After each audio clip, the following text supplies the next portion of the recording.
Shalom peuple de Dieu, shalom à tout le monde, j'espère que vous allez bien. C'est bel et bien moi, Persis Limsikou, le choix de Dieu, le serviteur du Seigneur Jésus-Christ. Bien Seigneur, j'aimerais répondre à cette question que beaucoup de personnes se posent. Que veut dire chercher premièrement le royaume et la justice de Dieu? J'aimerais répondre à cette question. J'aimerais répondre à cette question dans cette intervention. J'aimerais répondre à cette question dans cette vidéo. Cela est mentionné dans le livre de Matthieu chapitre 6, verset 33. Là, le Seigneur a dit, cherchez premièrement le royaume et la justice de Dieu. Et la suite, le reste des choses vous sera donné par-dessus. Bien-aimés Seigneur, le royaume par définition, c'est un état où gouverne le roi ou bien la reine. Là, c'est une définition venant du dictionnaire pour essayer de nous donner la compréhension claire sur le mot royaume. Maintenant, cieux c'est le pluriel. Maintenant, on parle de cieux c'est le pluriel du mot ciel. Si le Seigneur nous parle, nous dit de chercher premièrement le royaume et la justice de Dieu. Or, le royaume dont le Seigneur parle, c'est le royaume des cieux. Le royaume des cieux, j'aimerais vous dire de ne pas avoir la même compréhension que ceux qui sont égarés. En parlant du royaume des cieux, vous devez savoir que si par définition le royaume est un état où gouverne le roi, maintenant, pour ce qui concerne la parole de Dieu, le royaume des cieux, c'est le corps que Jésus-Christ avait pris. C'est le corps que Jésus-Christ avait physiquement dans le monde. C'est le corps que Dieu avait pris physiquement pour entrer dans le monde, pour nous sauver. Le corps que Dieu avait pris pour entrer dans le ventre de Marie, c'est ce corps-là qui est le royaume des cieux. Donc le corps que Jésus-Christ avait physiquement. Dieu, le grand Dieu des cieux, qui est le roi des rois, gouvernait dans ce corps. Donc vous comprenez qu'en parlant du royaume des cieux, le royaume étant l'état où gouverne le roi, c'est que le corps que Jésus-Christ avait là, c'était le corps que le grand Dieu des cieux, le roi, gouvernait à l'intérieur. Il était caché dans ce corps. C'est pourquoi Jésus-Christ avait dit dans sa parole que le Fils ne peut rien faire de lui-même. En réalité, c'est Dieu. En réalité, le roi des rois, le Dieu immortel, était dans ce corps. C'est lui qui gouvernait. C'est lui qui agissait dans ce corps. C'est lui qui dirigeait ce corps. C'est lui qui a influencé ce corps. C'est pourquoi, c'est la croix, le Seigneur avait dit, mon Père, pourquoi m'as-tu abandonné? On ne peut qu'abandonner ce qu'on avait en possession. Donc le Père, l'Esprit immortel gouvernait. Il demeurait dans ce corps. C'est pourquoi ce corps était appelé royaume des cieux. Les grands dieux des cieux étaient dans ce corps. Ils gouvernaient. Si vous essayez de lire dans le livre de Jean, chapitre 14, verset 10, le Seigneur avait dit à Philippe, ne crois-tu pas que je suis dans le Père et que le Père est en moi? Vous entendez cela? Donc le Seigneur avait dit ouvertement que le Père, le créateur de toutes choses, l'Esprit immortel, était en lui. Donc le corps physique est appelé royaume des cieux parce que les grands dieux des cieux gouvernaient dans ce corps. Donc ce corps était devenu un état où les rois gouvernaient. Vous comprenez? Maintenant, vous avez la révélation sur ce que veut dire le royaume des cieux pour nous les chrétiens. Sur la compréhension de la parole de Dieu. Ne soyez plus dans la confusion. Maintenant, je vais parler sur ce qui concerne la justice de Dieu. Quand le Seigneur nous dit de chercher la justice, c'est-à-dire, cela veut dire tout simplement de mettre en pratique, ça veut dire tout simplement de pratiquer des bons actes. Les actes qui ne transgressent pas la loi de Dieu.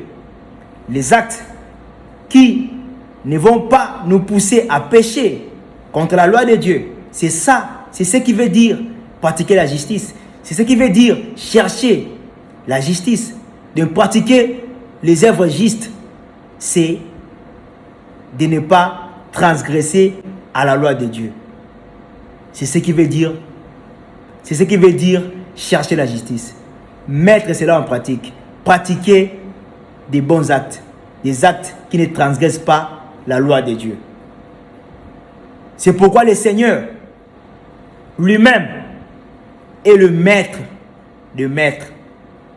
Il est appelé Rabouni. Ce qui veut dire maître de maître. C'est lui qui est le maître de nos vies. C'est lui qui est le maître de nos vies. N'oubliez pas cela. C'est pourquoi lui étant le maître de nos vies, c'est pourquoi lui étant le maître de nos vies, il ne peut jamais nous recommander de chercher un autre maître. C'est pourquoi en disant, cherchez premièrement le royaume et la justice de Dieu, le Seigneur nous renvoie, lui en tant que maître, il nous renvoie. Il veut tout simplement nous dire de ne chercher que lui-même, de ne pas avoir un autre maître, si ce n'est que Jésus-Christ lui-même. Donc quand et aussi longtemps que vous allez lire un passage de la Bible qui vous parle du royaume des cieux, ne soyez plus dans la confusion. Comprenez que le Seigneur veut tout simplement nous dire, il nous renvoie de ne chercher que lui-même. Et on peut le chercher comment? Par la prière, bien sûr. Et avant de le chercher par la prière, il faut d'abord avoir la connaissance sur lui. On peut avoir la connaissance de Dieu qu'en méditant sa parole. Et non en faisant une simple lecture, mais plutôt en méditant sa parole. C'est là que lui-même, il va t'aider à avoir la compréhension par son esprit. Et quand tu connais le Seigneur, c'est là que tu vas adorer le Seigneur en esprit et en vérité. Et ta prière sera exaucée par le Seigneur. Ton adoration sera une adoration parfaite, car tu vas adorer en esprit et en vérité. Faites très attention. Ne priez pas en multipliant de vaines paroles. Cherchez à avoir la connaissance de Dieu en méditant la parole de Dieu pour prier avec de l'ordre, pour prier en se servant des paroles bibliques, pour prier selon les normes que la Bible nous recommande et non pas de prier en multipliant de vaines paroles. Donc avant de se mettre en prière, avant de te dire que tu es un homme de prière ou bien une femme de prière, cherche d'abord à connaître ton Dieu. Sinon tu risqueras de multiplier de vaines paroles. Parce qu'avant de prier, n'oubliez pas que le Seigneur Dieu connaît déjà ce que nous voulons lui adresser dans nos prières. C'est pourquoi il nous dit de ne pas multiplier de vaines paroles. Donc vous comprenez que le Seigneur, en disant cherchez premièrement le royaume et la justice de Dieu, il nous renvoie à ne chercher que lui seul.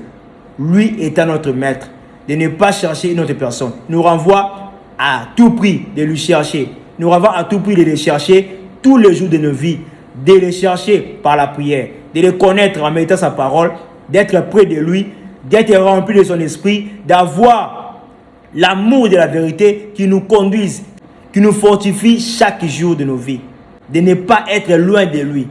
C'est ce qu'il veut dire dans ce passage.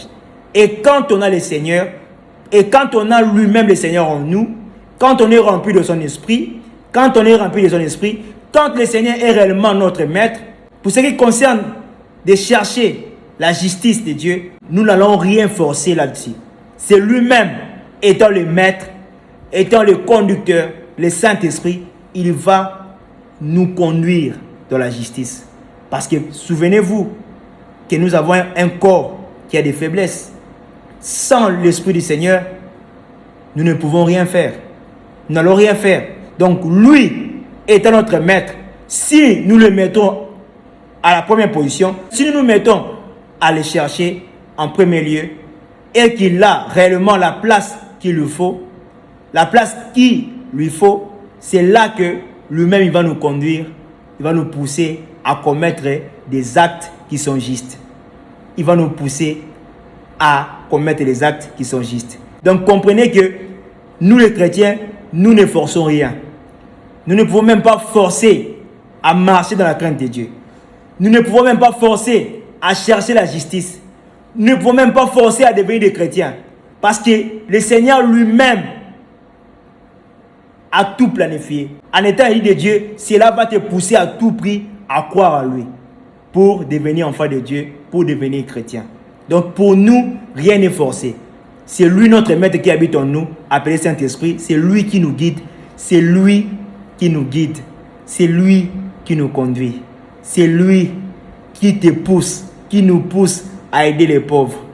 C'est lui qui te pousse à soutenir ceux qui sont dans les besoins. À aider ceux qui sont dans les besoins. À offrir tes présents, à offrir tes biens à ceux qui en manquent.